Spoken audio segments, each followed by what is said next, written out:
دوسری طرف سلیمان بھی اپنے آفس میں جاتا ہے تو سلیمان کا دوست اچانک سے آ کر سلیمان پر اٹیک کر دیتا ہے اور وہ سلیمان کو خوب مارتا پیٹتا ہے۔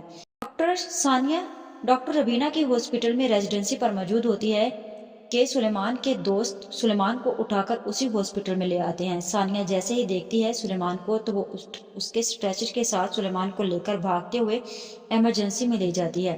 سلیمان کے گھر بھی یہ بات پہنچ جائے گی، جس کے بعد مینا اور ٹیم سلیمان کے پاس ہاسپٹل میں پہنچ جائیں گے۔ سے شاہنواز کو یہ پتہ چلتا ہے کہ ڈاکٹر ربینہ کے ہاسپٹل میں ثانیہ جا چکی ہے تو وہ ڈاکٹر ربینہ سے ملنے کے لیے آتا ہے اور اسے بولتا ہے کہ میں نے آپ کو منع کیا تھا لیکن آپ نے میری بات نہیں سنی۔ مجھے لگتا ہے کہ مجھے اس لڑکی کا لائسنس حاصل کروانا پڑے گا اور ساتھ ہی ساتھ آپ کے ہاسپٹل کا بھی۔ ڈاکٹر ربینہ بولے گی کہ یہ کیسی باتیں کر رہے ہیں آپ کس قسم کے انسان ہیں؟ آپ کو صرف اپنے علاوہ اور کوئی نظر نہیں آتا؟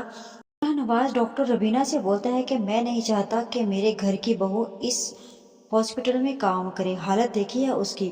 جس کے بعد ڈاکٹر ربینہ بہت ٹکا سا جواب دیتی ہے شاہنواز سے۔ وہ بولتی ہے کہ اس کی حالت بالکل ٹھیک ہے کیونکہ یہ ہاسپٹل ہے، کوئی ہوٹل نہیں ہے جہاں پر وہ سج سبج کر پھرے۔ ہاسپٹلز میں ایسے ہی ہوتے ہیں جہاں پر ایمرجنسیز آتی ہیں۔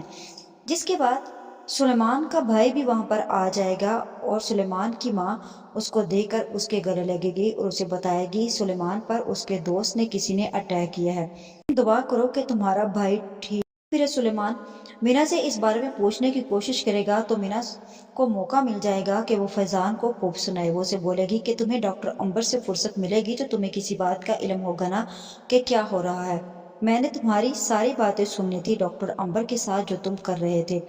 شاہنواز آ کر مینا کو اور فیضان کو خاموش کروا دیتا ہے کہ اس وقت تم لوگ یہاں پر خاموش ہو جاؤ کیونکہ یہ موقع نہیں ہے ایسی باتیں کرنے کا۔ کیونکہ شاہنواز کو لگتا ہے کہ اگر یہ باتیں کسی کے کان میں پڑ گئی تو اس کا اور اس کے ہاسپٹل کا امیج خراب ہو جائے گا۔ ثانیہ کے گھر والوں کو یہ پتہ چلتا ہے کہ سلیمان پر اٹیک ہوا ہے تو وہ لوگ بھی ہاسپٹل میں آ جاتے ہیں اس کا پتہ کرنے کے لیے۔ ثانیہ کی ماں جیسے ہی آتی ہے تو ثانیہ اس کے سامنے کھڑی ہوتی ہے۔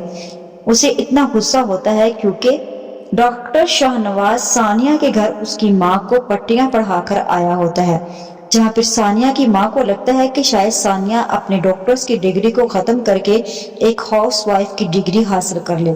وہ اسے بولتی ہے کہ تمہیں شرم نہیں آئی کہ تم اپنے سسرال والوں کے خلاف جا کر اس ہاسپٹل میں کر رہی ہو؟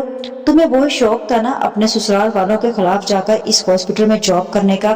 تمہیں ذرا سی بھی شرم نہیں آئی کہ وہ لوگ تمہارے ماں باپ کے بارے میں کیا سوچیں گے کہ ہم نے تمہاری تربیت کیسے کی ہے؟ ہکی بکی ہو کر اپنی ماں کی طرف دیکھتی رہ جائے گی کہ آخر امی کو یہ سب کچھ کیسے پتا چلا۔ لیکن اس کے لیے بات عجیب نہیں ہوگی کیونکہ اسے پتا چل جائے گا کہ وہ نہ ہو انکل کا ہی پھیلایا ہوا رہتا ہے جو ہمارے گھر تک پہنچ چکا ہے۔ پھر وہ ثانیہ سے بولے گی کہ ٹھیک ہے تم اپنا شوق پورا کرو اور سسرال میں سب سے بدتمیزی کرو اور سب سے لڑائیاں کرو، لیکن میرے ساتھ کسی چیز کا گلہ مت کرنا اگر کل کو تمہارے ساتھ یا تمہاری لائف میں کوئی پرابلم ہوتی ہے۔ ثانیہ بولتی ہے کہ امی ایک دفعہ آپ میری بات سنیں، آپ ہی نے تو مجھے سکھایا ہے کہ ہم جو بھی کریں اپنی مرضی اور اپنے اختیار سے کریں، ہم کسی کی ہیلپ کیوں لیں؟ لیکن جب میں اپنی زندگی کو اپنے طریقے سے جینا چاہتی ہوں تو میں ایسا کیوں کروں؟ میں اپنی مرضی سے جس ہاسپٹل میں ریزیڈنسی کرنا چاہتی ہوں تو مجھے کیوں نہیں کرنے دیا جا رہا؟ کیا ہے آخر اس میں وجہ ہی کیا ہے؟ کیونکہ انکل چاہتے ہیں کہ میں ان کے ہاسپٹل میں کروں لیکن میری وش ہے کہ میں ڈاکٹر ربینہ کے ہاسپٹل میں کروں۔ یہ بتا دیں کہ ایک ہاسپٹل کو چھوڑ کر کسی دوسرے ہاسپٹل میں کرنا کہاں کی بے انصافی ہے؟ سراسر میرے ساتھ اور میرے کیریئر کے ساتھ زیادتی ہے۔ کیا آپ نے میری شادی وہاں پر اسی لیے کی تھی تاکہ میں اپنے آپ کو ختم کر کے ان کی مرضی اور ان کے مطابق اپنی زندگی کو جیوں؟ کی ماں ثانیہ سے بولتی ہے کہ میں تمہیں کیوں سمجھا رہی ہوں؟ میں تمہیں سمجھاتی تب جب تم میری کسی بات کو سمجھتی، جب میری باتوں کا تم پر کوئی اثر ہی نہیں ہے، بار بار تمہارے سسرال سے مجھے گلے مل رہے ہیں تو میں کیا کر سکتی ہوں؟ مجھے یہ افسوس ہے کہ تم میری بیٹی ہو۔ جس کے بعد ثانیہ کے سامنے تو یہ آ ہی جائے گا کہ اس کے گھر پہ جو کچھ بھی پتا چلا ہے وہ صرف اور صرف انکل کی وجہ سے ہی پتا چلا ہے۔ اور پھر ثانیہ مجھے ایسے ہی لگتا ہے کہ سلیمان کے ٹھیک ہونے کے بعد نواز سے بات کرے گی، اسے بولے گی کہ آپ کو جو بات بھی کرنی ہوتی ہے آپ میرے ساتھ کیا کریں، آپ کو کیا ضرورت پڑی ہے کہ آپ میرے گھر والوں سے جا کر ہر بات کریں، کیونکہ میں اپنی مرضی کے مطابق اپنی زندگی جیوں گی، چاہے آپ اس بارے میں سلیمان سے ہی کیوں نہ بات کریں۔ جو بات مجھے لگتا ہے کہ ٹھیک ہے میں وہی کروں گی، اور جو بات مجھے لگتا ہے کہ غلط ہے میں اس میں کسی کا ساتھ نہیں دوں گی۔ لہٰذا ایک بات یاد رکھیے گا کہ آپ میری لائف کو کبھی بھی کنٹرول، اپنی لائف کو اپنی مرضی اور اپنے حساب سے لے کر چلوں گی، چاہے اس سے آپ کو کتنا ہی بڑا اعتراض کیوں نہ ہو۔ کیا شاہنواز کو اب ثانیہ سے منہ کی کھانی پڑیں گی اور شاہنواز پھر سے ثانیہ کے لیے کوئی اور مشکل کھڑی کر دے گا، یا وہ واقعی ثانیہ کا لائسنس کینسل کروا دے گا؟